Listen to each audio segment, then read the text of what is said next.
A friend like you is a friend like me. Whenever you're in trouble.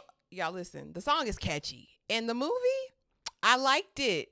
Only apply that. Get it, don't be timid when you in it, apply that. Love up on it, give along, need it. I don't want no trip, baby, spend like My name is Ashley, and this is My Sweet Perspective, where I give my take on all things TV and movie related, and I am here to put you on, okay? In 1993, a mysterious children's show host, Mr. Crocket, magically emerges from television sets to kidnap young children, brutally slaying their parents in the process. After Mr. Crocket snatches her son, one determined mother embarks on a perilous quest to track down the demonic entertainer and rescue her boy. You guys, this film was directed by up-and-comer Brandon Espy from his script written with Carl Reed. Mr. Crocket is based on the 2022 short of the same name, which is a part of Hulu's bite-sized Halloween series. Season 3, I believe, episode 9. I'll link it in the description here. This stars Jerrica Hinton as Summer. You know Jerrica if you watch Grey's Anatomy.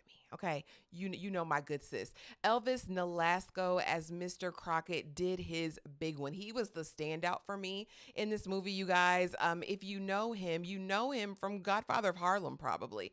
He plays Bumpy Johnson's right-hand man. He's a gangster, okay? And I love him down real bad. But the way that he embodied this part, chef's kiss. And it just goes to show that we just need spaces, baby, to bloom and show our talent. I think, listen, this could go somewhere, you guys, and we'll get into it. Aidan Gavin starred as Major, Crystalline Lloyd as Rhonda, and Alex Abonkombombi as Eddie. I butchered that name, but y'all get it. You guys, I really, really enjoyed this movie. And again, I'm not a horror girly. What's happening in 2024? I don't know. But I was here for Mr. Crocket, and I don't know if it's because of the nostalgic vibes that it gave. Definitely gave Sesame Street. And I will say this, no reading rainbow slander will be permitted, Mr. Crocket, because you would never come for LeVar Burton. Talking about the rainbows. Don't ever try it in your life. But we meet Mr. Crocket, and seemingly the first scene, I'm like, Mr. Crocket doing what needs to be done, saving these kids from terrible, terrible parents, right? The first scene we see is a family, and spoilers ahead, y'all already know if you're here, okay? We meet the first family, and a stepfather is overstepping his boundaries, in my opinions, trying to make this little boy eat 3 peas. I ate 3 peas. Y'all get it. I'll put the Crooklyn reference in right here. And the mama just goes into the room, the birth mother. And it's like, why are you leaving your child to be handled by the stepfather? And baby, Mr. Crocket pop out and pop up on him with that demon chair. And it was up and it was stuck. And so I'm thinking, oh, Mr. Crocket is maybe an anti-hero. You know what I'm saying? He's out here, he's saving the kids from these terrible parents, but no, he's got his own sinister and ulterior motives. Basically, the door is open to Mr. Crocket whenever you put that VHS in and you start tripping with these children. Okay. And so some of the cases were real egregious. We had one little girl whose dad was a whole fiend out here in these streets, needles and arms, all that. She gets snatched from there. But Jerrica, aka Summer's situation, is a little bit different. She's just lost her husband, Major's father, and Major is hell on wheels as a child. Okay, he's hell on wheels, and so I don't know what I would do if I was Summer. But basically, they get into it, and he's bringing all of the daddy's stuff, the trophies, the pictures, and she says, "I wish I wasn't your mama no more." That was all Mr. Crocket needed. Now, in these other situations, Mr. Crocket would unalive the parent that was guilty, the offending person, right? But in this situation, he leaves her alive and says, "I'm taking the baby. But if you want to end up in hell like your husband, you keep on playing with me."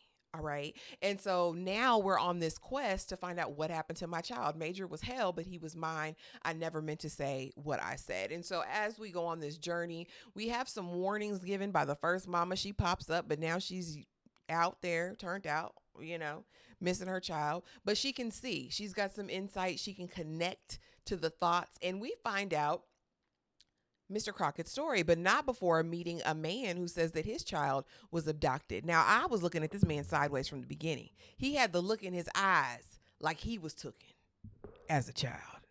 He had the look. You got the look. He had the look, you guys. And so I was like, yeah, he's up to no good. But ultimately, the first mama, she channels in to Mr. Crocket, and we find out what really happened in 1979. He had abducted this little boy, okay, to do whatever. It gives very nefarious, but they don't say very nefarious, okay? And so he kidnapped this little boy whose parents wasn't doing right. He gets into a shootout with the police, honey. He takes the police out. He took his daddy out and made it look like an accident before, and he's unalived in that. So when he gets to hell, he makes a deal with the devil that he can get the souls of these young people as long as he does what he does down there, right? And that was my thing. I don't know supernaturally how that works because these kids are living. You're not unaliving them kids, yet you're taking them to this hellish place. You're kind of brainwashing them. It doesn't look fun down there. If I can be honest, it doesn't look fun. It doesn't look clean. It's messy. And he's got underlying anger issues. So why anyone want to go with Mr. Crocket? I have no idea. But he said no bedtime. They can eat what they want. They can do what they want. Anyway, we find an open portal. We find the way to get down there, and the rest, is history. We ultimately, talk to Major. Major is seemingly under the spell, but flips it in the last round. We get the magic marker, and we slice Mr. Crocket up. But girl, you didn't take him out.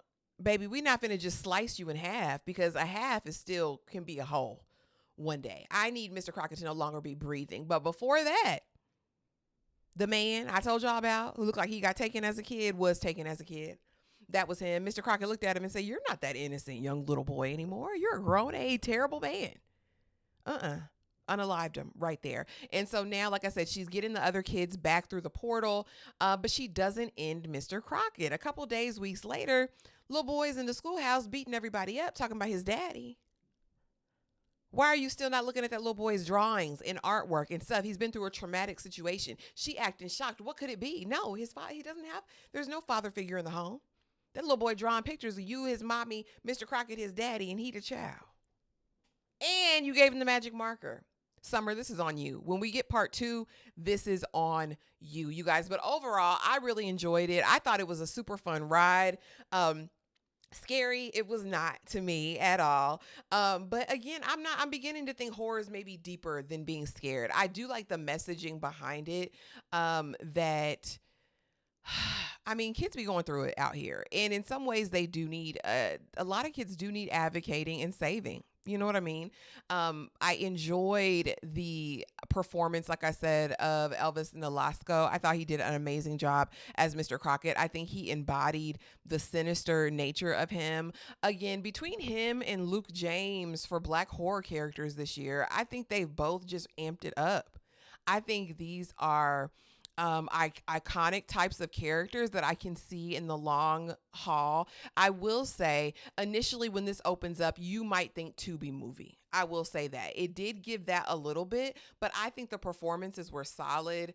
I think that everybody came and delivered what was anticipated, and I can see this character going on. I can see this story being improved upon. I thought it was innovative. I thought it was creative. I was here for all of it, and we're gonna get another one. We got to, because Summer was slipping. You never leave the demon alive, ma'am. You never do it. And I was also looking for a supernatural element on our end, because, okay, you sliced him up with his own magic marker, but what did that really do? Because he's a supernatural entity now, right? So I don't know. You guys drop it below. Let me know what you thought. We will be talking about this live tomorrow. So make sure that you're locked in. Make sure that you're subscribed. You have that notification bell hit if you enjoyed this video. If you're enjoying this content this month, let me know. And as always, thank you for being here. I appreciate y'all so much. This close to 5K. This close to 5K, y'all. This close to 5K. Let's make it happen. Thank you for watching. See you guys in the next one.